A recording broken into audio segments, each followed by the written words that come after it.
Hello, everyone, and welcome to day 36 of the 40-day global study of Maimonides program. We've been progressing all the way since Rosh Chodesh Elul, right up until Yom Kippur, which is right around the corner, and now we're at the final chapter of Maimonides' Hilchos Teshuvah. And this chapter seems, in many ways, so out of character for Maimonides, because up until now, he's been, very rational. He has been very sober. He has been very, kind of like organized and based in principles, and sometimes even saying harsh things when he felt that logic dictated that they should be said.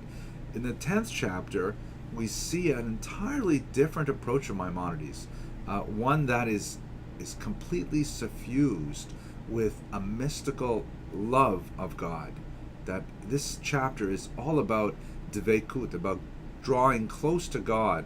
Forget about all that rational stuff. Forget about all that life of the mind, intellectual. This is now about the heart, and it's a really amazing chapter.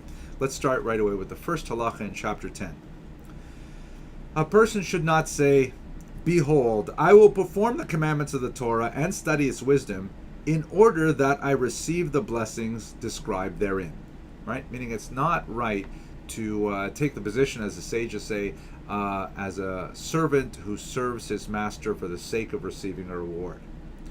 Or, so that I should merit the life of the world to come. You might say, wow, God has set aside this amazing benefit for me in the world to come. I'm going to do what God says because I want that benefit. Okay, it's transactional.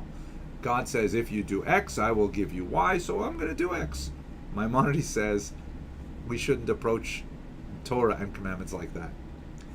He should not say, I will separate from the sins that the Torah prohibits in order that I be saved from the curses that are described therein, or that I not be cut off from the world to come.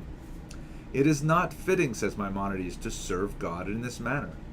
This is called serving out of fear, and it is not the level demanded by the prophets and the sages. This way of serving God is only for the unlearned, women and children. I think he includes women in unlearned there in the way the commas break, who are taught, which would mean that learned women, of course, would not be included, who are taught to serve God out of fear until their knowledge matures and they serve out of love. So wait a second.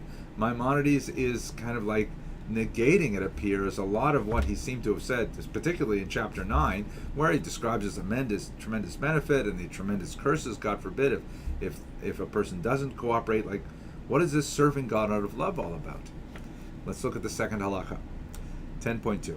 One who serves out of love will be involved in the Torah and the commandments and will pursue conduct in the gentle ways of wisdom, and not for any reason in this world, neither out of fear of punishment, nor in order to gain reward.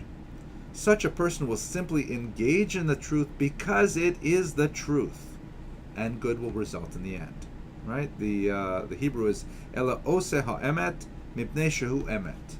He will be involved in the truth simply because it is the truth. V'sof hatova lovo bichlal, and in the end, good will come of itself. Maimonides says right away, this is an extremely high level, and not every wise person reaches it. This is the level of Abraham our father, whom the Holy One who is blessed called my beloved, meaning God called Abraham my beloved, because he only served out of love. This is the level that the Holy One is blessed, commanded through Moses our teacher, as it is said in Deuteronomy, and you will love the Lord your God with all your heart and with all your soul and with all your might.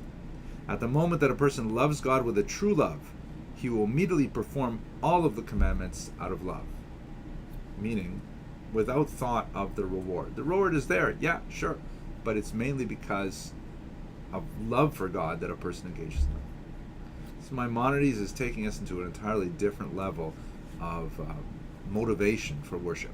We're going to continue with this. Thank you for listening.